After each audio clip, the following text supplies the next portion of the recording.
Hello everyone. We will start with making the crust for the cheesecake. We will pour 2 1/4 cups of graham cracker crumbs into a bowl. We will add 1/4 cup of sugar.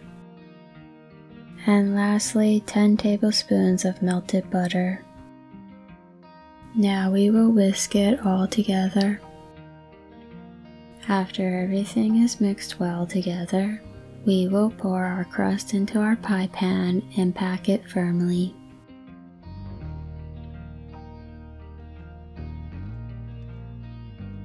When we are done, we will bake the crust for 10 to 15 minutes. While the crust bakes, we will prepare the filling. We will place 2 blocks of cream cheese into a bowl. We will add 1/2 cup of sugar and 1 teaspoon of maple syrup. We will use our mixer and beat it until it is well blended.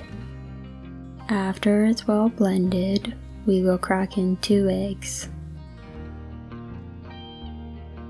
And then we will use our mixer again and blend the eggs into the batter.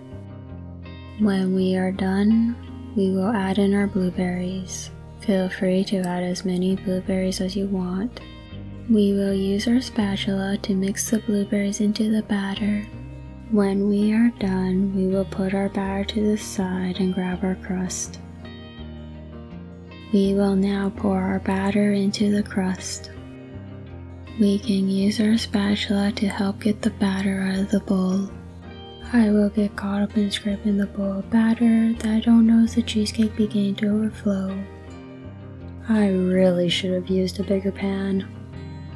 After doing a quick little cleanup from our cheesecake overflow, we can finally pop it in the oven and bake it for 40 minutes, or until the center is almost set.